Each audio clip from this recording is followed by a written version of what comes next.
Okay, we will chant the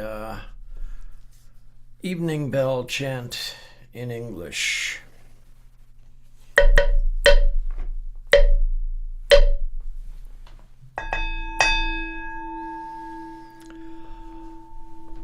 Hearing the sound of the bell, all thinking is cut off. Wisdom grows, enlightenment appears, hell is left behind. The three worlds are transcended, vowing to become Buddha and save all people. The mantra of shattering hell. Om Garajya Sabaha. Om Garajya Sabaha. Om Garajya Sabaha.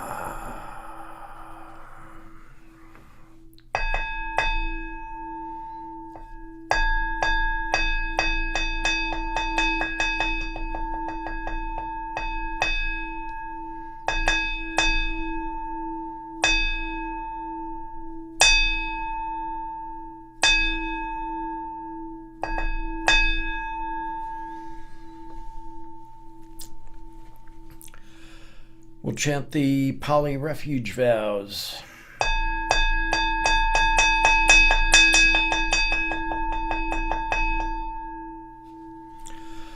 Buddham Saranam Gacchami.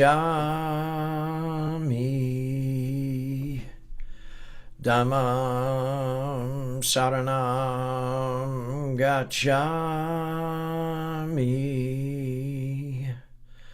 Sangham Saranam Gacchami. I go for refuge in the Buddha. I go for refuge in the Dharma. I go for refuge in the Sangha. Buddham Saranam Gacchami.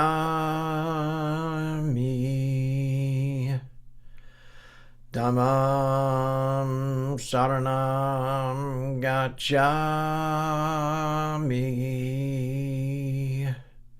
Sangham Saranam Gacchami.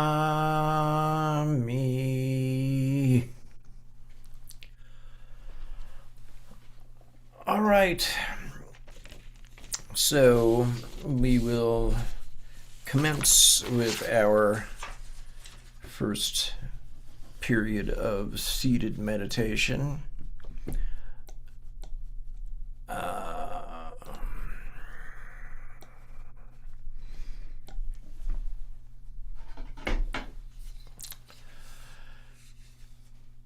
If you just look deeply into things, you will see that killing, stealing, unchaste conduct, and lying all arise from this one mind. And when the ground from which these defilements arise is seen to be empty and perfect stillness, what defilements could ever arise?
Okay, we'll chant the Gatha on opening the sutras. This Dharma, incomparably profound and minutely subtle, is rarely encountered, even in hundreds of thousands of millions of ages. Now we see it, hear it, hold and maintain it. May we completely realize the true mind of all Buddhas.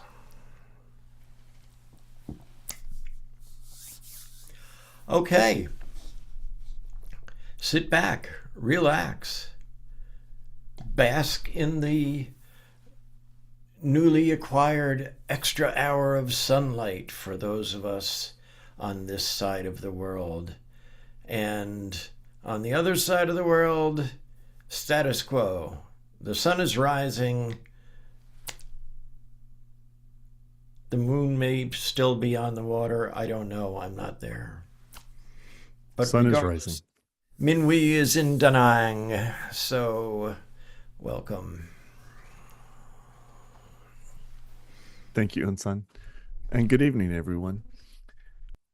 We just had a wonderful moment of together action.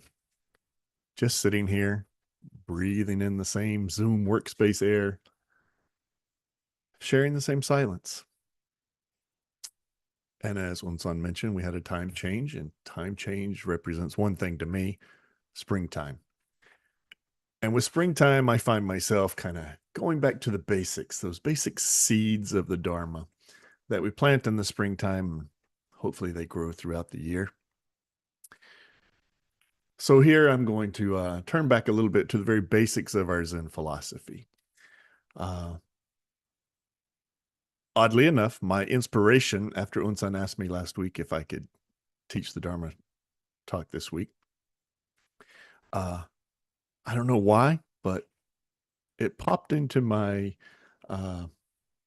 YouTube feed, an old 1960s song from Gene Chandler, Duke, Duke, Duke, Duke of Earl, Earl, Earl, Duke of Earl.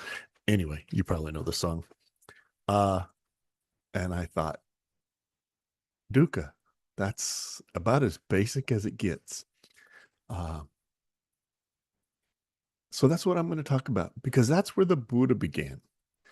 And if it's springtime and we begin anew, then I'm going to start where the Buddha started. So the Buddha started with dukkha. And he didn't start with anything mystical, nothing really ontological about our role in the cosmos. He started with our reality that we face every day in life. Something we all know very intimately, because we too experience it. There is suffering. Dukkha. Life rubs. Life pinches. Life disappoints. In plain modern English, we might even say life sucks. It's not a flaw in us. It's not some inherently human trait that just says you have to suffer. It's just a simple part of being human.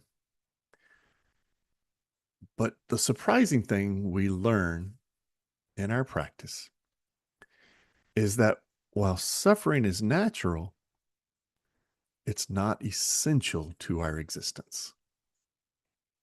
We can learn to live without it. It's not built into the hard drive of who we are. It's just the box that our hard drive comes in. And if we fully unwrap it, we can throw the box away. We can throw the suffering away. Some of you know that I spent several years studying Theravadan Buddhism at a couple of Sri Lankan temples in California. And I had a really good Sri Lankan monk. He had a PhD in Pali studies. He was really smart. You could ask him a word in Pali and he would dig into it and give you all the background of where it came from and how it was used and all kinds of things. So he was a brilliant man. But he asked me one day, he said, Tom, what do you think is the most important of all the Four Noble Truths? And I sat there for a little while. And see, in Theravada, they don't have koans where the teacher asks you a question and the student responds. This was an honest question he was asking me as a student. No trick to it. Just what was the most important of the Four Noble Truths? And I stewed on it for a little while in my head, kind of quiet. And I said, I think it's probably the fourth, the Noble Eightfold Path, because that teaches us how to live a life free of suffering. And he said, practically speaking, you might be right. But philosophically, everything begins with the first. There is suffering. Because that's the whole beginning of the conversation. The whole beginning of the Buddha's teachings is that realization there is suffering. And we as human beings naturally want to suffer as little as possible. I think that's our human nature.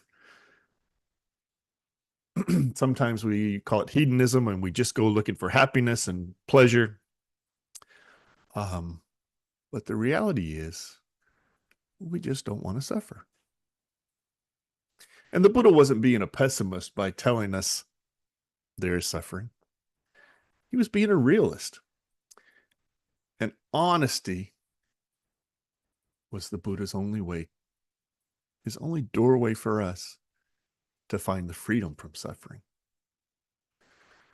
So in what turned out to be one of his first sutras, one of his first teachings, in the Dhammacakkappavattana Sutta, also in English, drop the Pali there, this setting the Dharma wheel in motion, the Buddha described it like this. He said, birth is suffering, aging is suffering, death is suffering, sorrow, lamentation, pain, grief, and despair, those are all suffering.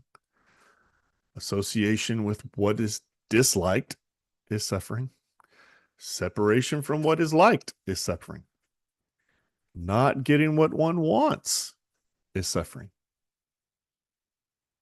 Here in this sutta, the Buddha is describing life as we actually experience it. We're all born, we all suffer, in a nutshell. He's describing life as we really experience it, not as we wish we did, but just as it really is. And so the whole of his teachings, the whole of the Dharma, is a response to that first insight that he had. But if suffering has a cause, it can also have an end. The Buddha described in Pali nibbana. In Sanskrit, we say nirvana. In English, we use the nirvana word as the end of suffering. And in the Pali Canon, in Udana 8.3, he says this: there is, monks, an unborn, unbecome, unmade, unconditioned. If there were not this unborn, unbecome, unmade, unconditioned, no escape from the born, become, made, condition would be possible. But it is possible. In other words, the Buddha was teaching us suffering arises because of causes and conditions. It's a made thing. And what is made can be unmade. Nirvana is not a destination. It's not at the end of a long road when you finally get there to the pearly gates or whatever it is that you think opened up into nirvana. That's not it. Nirvana is the ease that remains when we stop holding our breath and stop gripping what is mine. And the door there is wide open. We just have to go through it, like those Dharma gates we talk about, like that gateless gateway. There's no gate there. We can go right through it. We just have to realize. So if the door to freedom from suffering, is wide open, why do we keep stubbing our toes on that same 3-inch curb of suffering? It's because we're caught in this great paradox. We want the world to stay still, and they want there to be a me for it to stay still for. So we struggle with impermanence because the world doesn't stay still. Everything changes. In the Anicca Sutta, the Buddha reminds us that the world is a kaleidoscope. Everything is shifting, vibrating, falling away. I like to think of that when I was a little kid and I'd look through the kaleidoscope you'd have, and you just turn the wheel a little bit and the colors and the little beads inside the front of it would move, and everything, it was different nearly every single time you turned it. That's life. Everything is shifting, vibrating, falling. So it slides across that screen in front of our eyes. But we don't like that. We want things to stay the same. We're resistant to change. The Buddha likened it to grabbing a handful of water and then screaming at it to stay in a cube. But it doesn't. The water doesn't stay in a cube. Suffering isn't the change. It's the friction from us grasping onto it. We're demanding permanence from a world made of sand. I like to think of it as a sharp blade, a knife. My wife is really good at sharpening the knives in our house, and I have to be careful when I reach in the drawer because they're always really sharp. But I like to think of it as a sharp knife. And if you hold that sharp knife in your hand and just let it rest there, you're fine. You can pick it up, take it away. Somebody else can pick it up, take it away. No problem at all. But if you grip that blade and say, it's mine, you're going to cut yourself. If you grip it too hard, you cut yourself. If somebody rips it away, you cut yourself. You suffer. Why? Because you gripped it. Because you said, it's mine. And once you think it's mine, it's going to change. And you're going to suffer. So then we have to ask ourselves, according to the Buddha and according to our Zen teachings, we have to ask ourselves, who's doing the grabbing? Who's grabbing onto it? This is where we trip over the ego. In the Anatta Lakkhana Sutta, the Buddha looks at the body, the feelings, the thoughts that we all have, and says, this is not mine. This I am not. This is not myself. We spend our entire lives defending, preserving, polishing this idea of me. I'm a doctor. I'm a lawyer. I'm an accountant. I studied for so many years. I own this beautiful home. Whatever. I. We define ourselves with I. And in the Western culture, it's one of the first things we do when we meet somebody. Hi, what's your name? Hey, I'm John. Hey, John, what do you do for a living? That's like one of the first things. Like, that's your identity, right? So we spend our whole lives defending this whole idea of a me.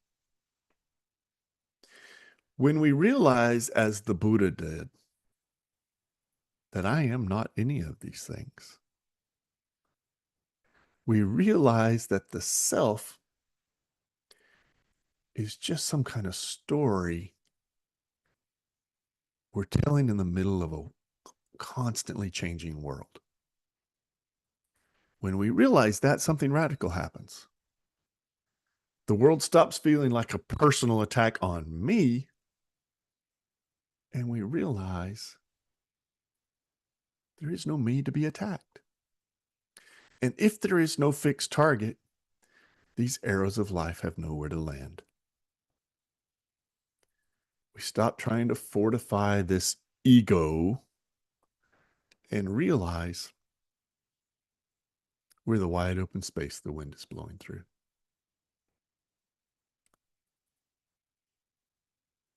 Suddenly, there's room to breathe. Maybe we stop suffering so much. We realize it's not important because it's not directed at me. It just is. Centuries after the Buddha talked about suffering, and he talked about impermanence and grasping these causes of suffering, the great Mahayana philosopher Nagarjuna, he put it this way: whatever is dependently arisen, that is empty. That's explained to be empty. Things don't exist as islands off by themselves. They're based on conditions. Because suffering depends on our clinging, our grasping, and on our ego sense, our sense of self is so strong. But because our suffering is based off of these things, it has no fixed essence. Essence, going back to that Latin word esse, being. It has no fixed being. And so it's not who you are. It's just a weather pattern. It's just a cloud that came over. It's just a hurricane in the ocean. It's not about me. It's not about my house being washed away. It just is. It just exists. Unsan loves the Vimalakirti Sutra, and I know why. In chapter 9, this is a great one. Chapter 9, 31 bodhisattvas give this beautiful intellectual explanation of non-duality. Then they ask Vimalakirti, hey, buddy, what's your take? What does Vimalakirti say?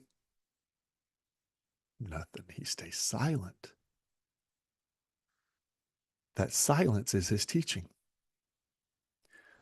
The moment the mind stops dividing reality into me and it, or pain and pleasure, suffering has nowhere to land. In our own tradition, we often hear the challenge used by Zen Master Sung San.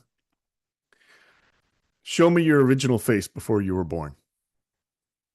He wasn't looking for a description of our soul. He was pointing to the mind before thinking. Before this story of poor me really starts. That don't know mind that he talked about cannot suffer because it's not trying to be anything.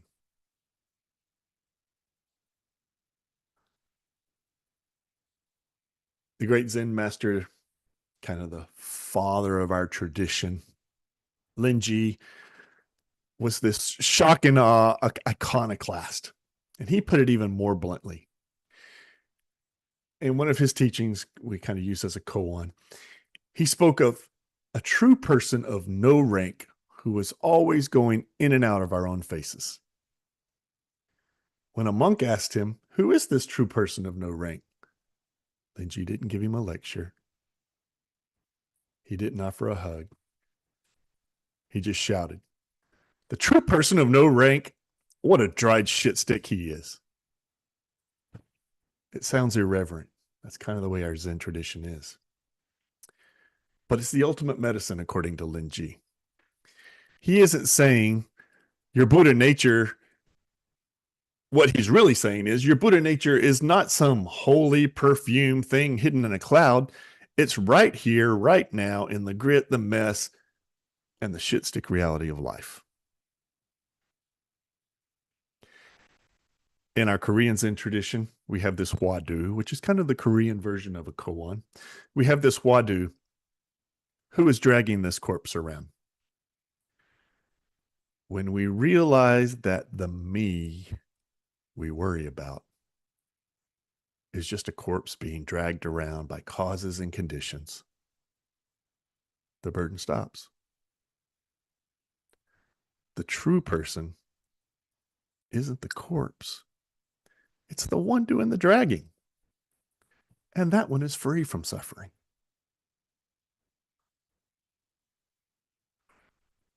The Buddha didn't ask us to believe in the end of suffering. He asked us to practice it. When we see impermanence clearly, when we stop polishing the shit stick trying to make it gold, suffering falls away. Not all at once. Maybe for just one breath. But that breath is nirvana.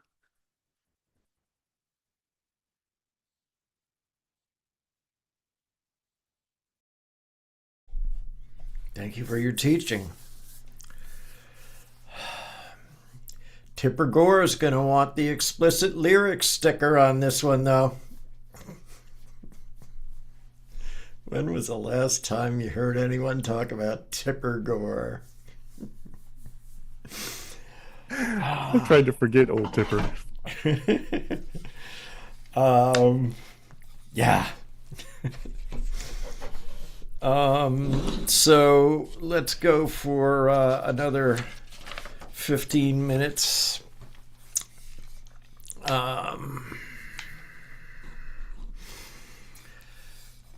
Sentient beings abide in complete stillness, with nothing moving in the least. Nothing appears or disappears. It is sometimes called the birthless. Yet they make the delusion of life and death and nirvana/salvation and believe that they are real, like seeing flowers appearing and disappearing in the sky.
is time for us to chant the Heart Sutra.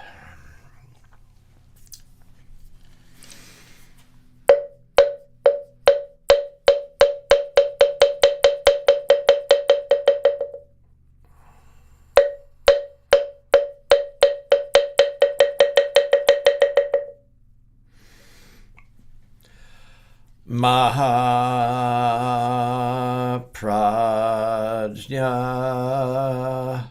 Paramita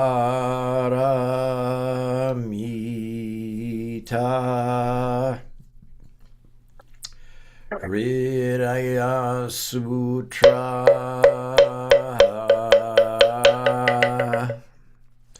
Avalokiteshvara Bodhisattva, when practicing deeply the Prajna Paramita, perceives that all five skandhas are empty and is saved from all suffering and distress. Shariputra, form does not differ from emptiness. Emptiness does not differ from form. That which is form is emptiness.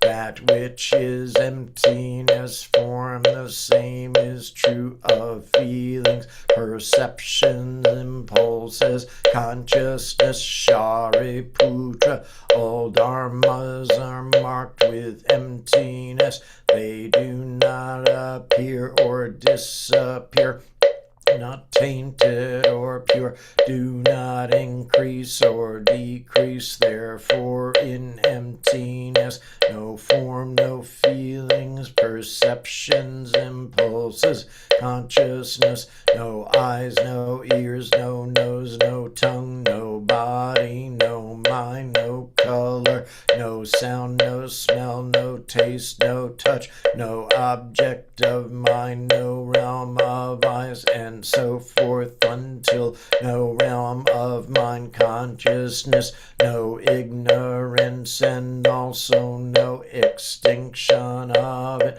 and so forth, until no old age and death, and also no extinction of them.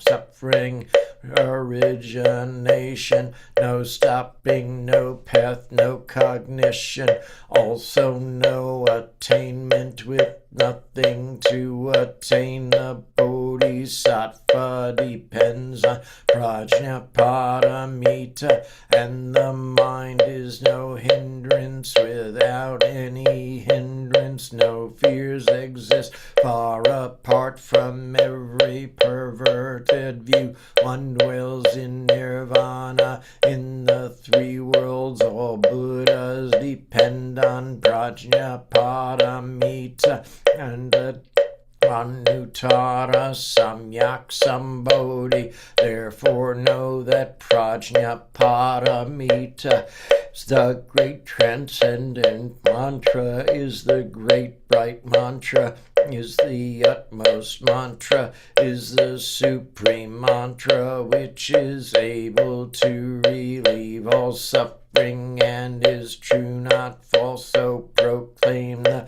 Prajna Paramita mantra. Claim the mantra. Says gate gate para parasam gate bodhisvaha. Gate gate para parasam gate bodhisvaha. Gate gate para parasam gate bodhisvaha.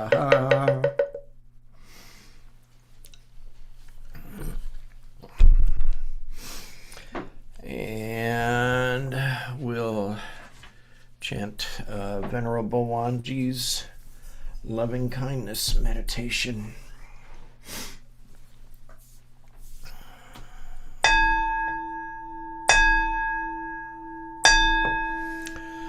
May I be well, happy, and peaceful.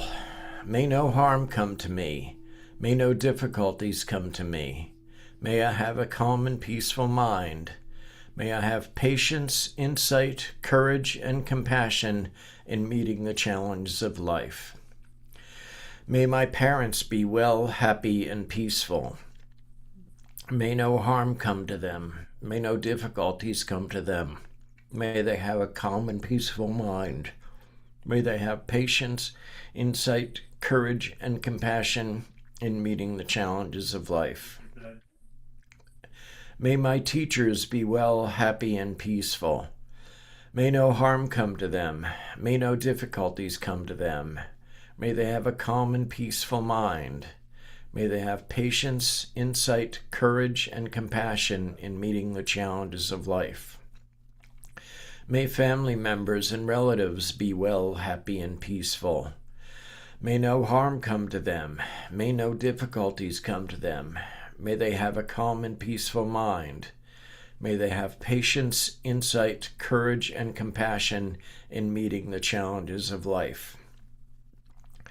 May friends and acquaintances be well, happy, and peaceful. May no harm come to them. May no difficulties come to them. May they have a calm and peaceful mind. May they have patience, insight, courage, and compassion in meeting the challenges of life. May unfriendly people and my enemies be well, happy, and peaceful. May no harm come to them. May no difficulties come to them. May they have a calm and peaceful mind. May they have patience, insight, courage, and compassion in meeting the challenges of life. May unfriendly people and my enemies be well, happy, and peaceful. May no harm come to them. May no difficulties come to them. May they have a calm and peaceful mind. May they have patience, insight, courage, and compassion in meeting the challenges of life. May unknown persons be well, happy, and peaceful.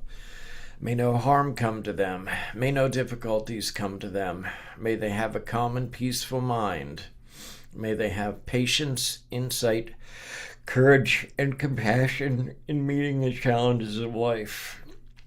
May all beings, with form and without form, visible, invisible, born or coming to birth, large and small, from the highest realm of existence to the lowest, be well, happy, and peaceful. May no harm come to them. May no difficulties come to them. May they have a calm and peaceful mind. May they have patience, insight, courage, and compassion in meeting the challenges of life. And we'll do our dedications of merit.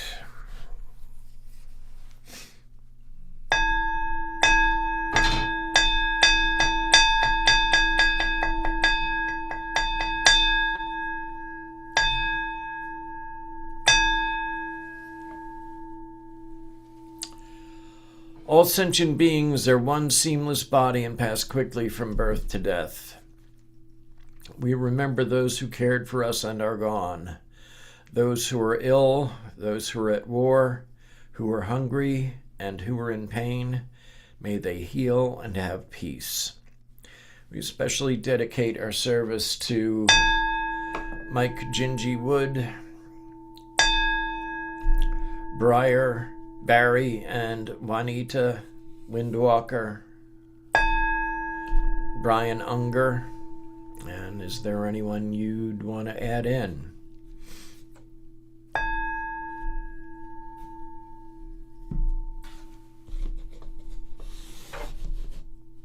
Yes, a special dedication of merit to the belated International Working Women's Day, and a more somber dedication of merit to the schoolgirls in Iran.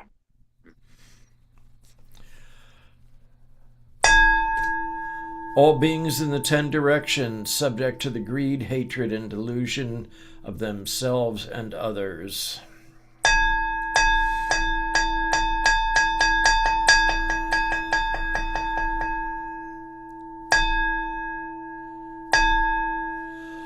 All Buddhas throughout space and time, all honored ones, Bodhisattva Mahasattvas, wisdom beyond wisdom, Mahaprajna Paramita.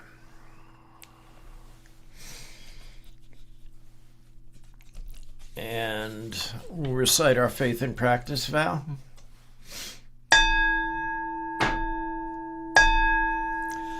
I will never retreat and will be firm in my mind in this correct Dharma.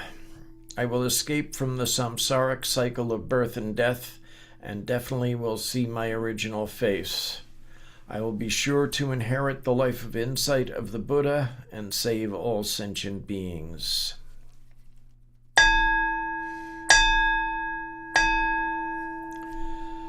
The spiritual source shines clearly in the light. Branching streams flow on in the dark. Infinite realms of light and dark convey the Buddha mind. Birds and trees and stars and we ourselves come forth in perfect harmony. We practice and recite this for all beings in grateful thanks to our many guides along the way. And the 4 great Bodhisattva vows. Sentient beings are numberless. We vow to help them all. Delusions are countless. We vow to see through them all. Opportunities to awaken are infinite. We vow to embrace them all. The Buddha way is endless. We vow to embody it.